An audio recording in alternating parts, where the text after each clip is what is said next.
Hello everyone, I am Sonali Seth Chawla, Assistant Professor, Management Department, Sant Haridas College of Higher Education.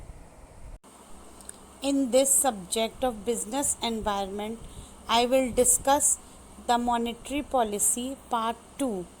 In this topic, I will discuss the types of monetary policies and major instruments of monetary policies. Now I will discuss the types of monetary policies. These types are expansionary monetary policy, contractionary monetary policy, counter cyclical monetary policy, rule based monetary policy, and discretionary monetary policy. The which type of policy is adopted in the country, it depends upon the economic scenario of the country. Expansionary monetary policy. It is an easy monetary policy which aims at encouraging spending on goods and services by expanding the supply of credit and money by lowering the policy rates like bank rate or repo rate and lowering the reserve requirements and purchasing the government securities from the market. Next is contractionary monetary policy. It is a tight monetary policy which is mainly aims at preventing inflation by contracting the money supply. Contraction in money supply is achieved by increasing the policy rates, increasing the reserve requirement, and purchasing the government securities from the market. Next is counter cyclical monetary policy. This policy aims at moderating the cyclical functions and fluctuations in the economy and stabilizing the economy around its trend path by some certain counter cyclical measures. Next is rule based monetary policy. Under this policy, money supply and related variables are controlled by predetermined rules, norms, and standards. The central bank authorities cannot use their discretion to change the values of the variables. Next is discretionary monetary policy. It allows the central government of the country as a greater autonomy in the conduct of monetary policy.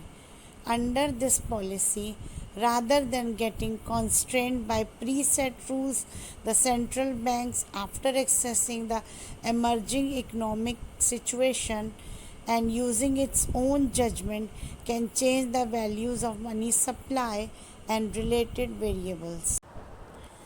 Now, I come over to instruments of monetary policy. There are two types of credit control measures which are called the instruments of monetary policy. They are quantitative measures or qualitative measures. Quantitative measures are bank rate, open market operations, variations in the required repo rate, liquidity adjustment facility.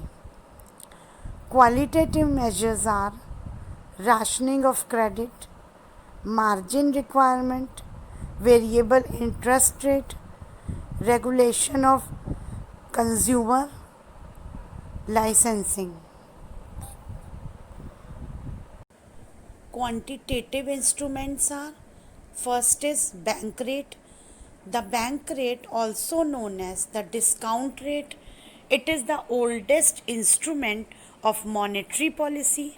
Bank rate is the rate at which the RBI discounts more accurately. Next is open market situations.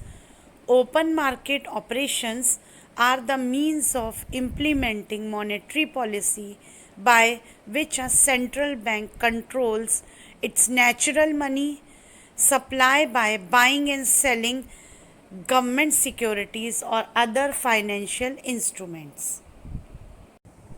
Another quantitative instruments are variations in the reserve requirement, repo rate and reserve repo rate. Variations in reserve requirement. The Reserve Bank also uses the methods of variable reserve requirement to control credit in India. By changing the ratio, the Reserve Bank seeks to influence the credit creation power of the commercial banks.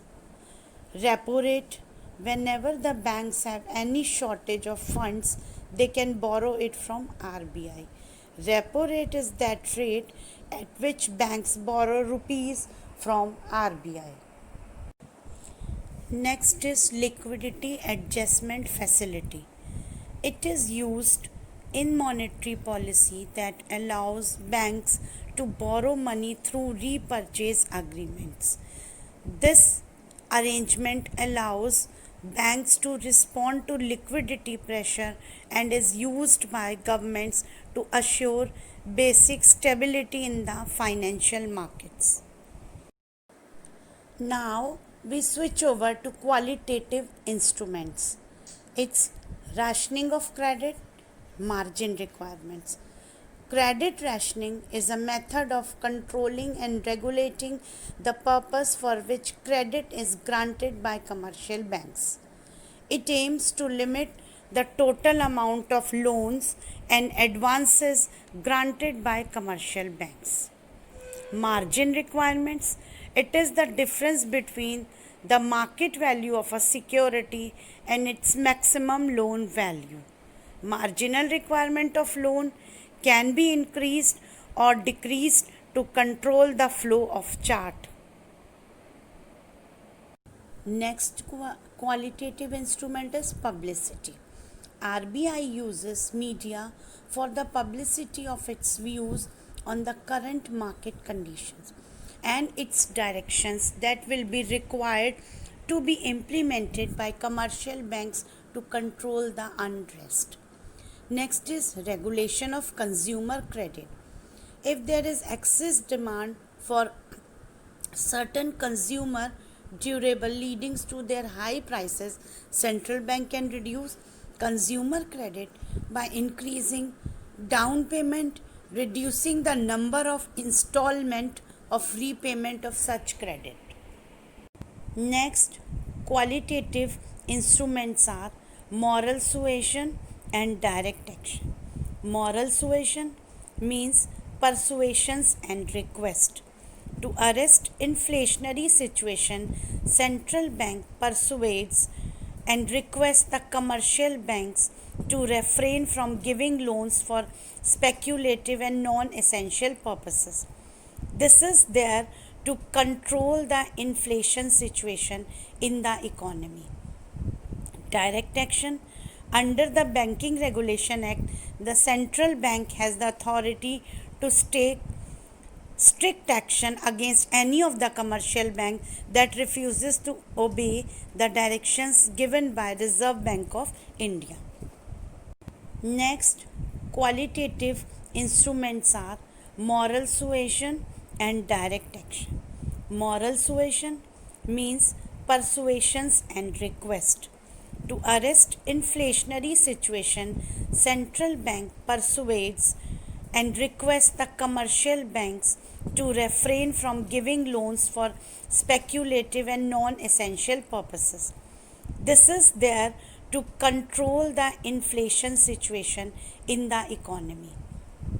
Direct action. Under the Banking Regulation Act, the central bank has the authority to take strict action against any of the commercial bank that refuses to obey the directions given by Reserve Bank of India. That's all we have in this topic. I hope you will appreciate and understand the matter given in the topic. Thank you so much.